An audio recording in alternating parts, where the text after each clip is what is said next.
Welcome everyone. Today we will talk about health, specifically health for musicians, because I think due to our musician lifestyle we might be a whole different species altogether. As musicians, we often spend many hours a day in the same position, which can lead to bad posture and permanent posture changes over time. Poor posture can cause unnecessary tension, for example in the neck, shoulders, back and arms. If we look at how we make music, for example at the piano, you will quickly realize that any sort of tension in the neck or in the arms is extremely counterproductive. Having poor posture can make it more difficult for you to completely engage with the instrument and to keep up the stamina for several hours of practice.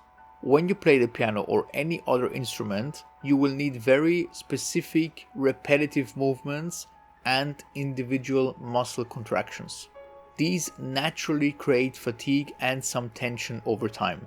And of course, this fatigue will negatively impact your performance, as this study here shows. After the fatigue sets in, certain parameters like horizontal arm movement, key velocity and sound control are severely worsened, so that there is a noticeable impact on your quality of playing after your muscles are tired. I think we all know this feeling when we have been playing a very challenging passage or we've been playing for very long and we just get tired and lose the fine control of our technique or of our sound due to muscle fatigue. So by having targeted exercises, for example, that improve your core strength, you can indirectly resolve some of the tension that causes the fatigue in the first place. Regardless of your posture, muscle tension can still happen, and this starts the question of, should you train your muscles separately? If we start at the back, we have one of the most important muscles of all, which is the trapezius muscle. This is one of the most crucial muscle groups. The muscle allows for controlled and coordinated arm movements, especially when using a large range of motion or when you have a heavier touch and use more weight. This is exactly why this muscle is so popular and so targeted in the Russian piano school. Strengthening and developing this muscle can increase your stamina and relieve other muscles from tension, especially the neck and the shoulders. Additionally, you get a very controlled and very powerful sound. To develop this muscle, you can do several things. For example, swimming backstroke, which improves especially the upper trapezius muscle.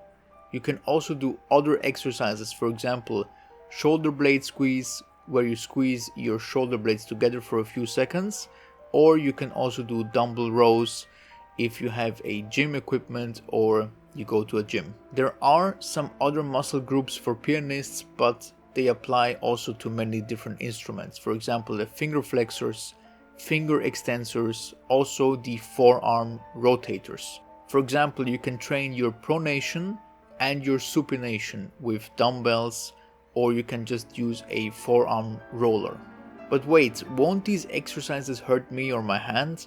I'm way too scared to do any of this. This is a valid point, and of course the number one thing we need to be careful of is our hands, because without hands it would be a tough life for us. So when you do exercise specific muscle groups, the weight and intensity of your exercise is what's going to make the difference between growing and developing your muscles or injuring and having negative impacts. And we haven't even talked about other kinds of benefits from exercises yet. Running and cycling or anything else that can improve your lung capacity, blood flow and overall fitness will be also good for you and ultimately your music. Actually, any kind of exercise is good for you. I can also recommend, for example, yoga, which will increase your flexibility and also your concentration. Not only do you improve your cardiovascular health, which is just generally good for you, but you will increase things like endurance, stamina, and you reduce your fatigue. But also studies have shown that exercise can enhance cognitive functions like your memory, your mood, concentration, creativity, and the way that you perform on stage. Why do you think that, for example, Magnus Carlsen, the number one in chess, places such a high importance on his physical fitness and exercise when he has to sit at a chessboard several hours a day? It's because all this exercise improves his health and his concentration and cognitive functions, and it can help you to maximize your potential and find maybe some new ideas or inspirations that the exercise has promoted. Thanks for watching. Subscribe if you like this video. You can also head to my website, book a lesson, and find some other video lessons on there.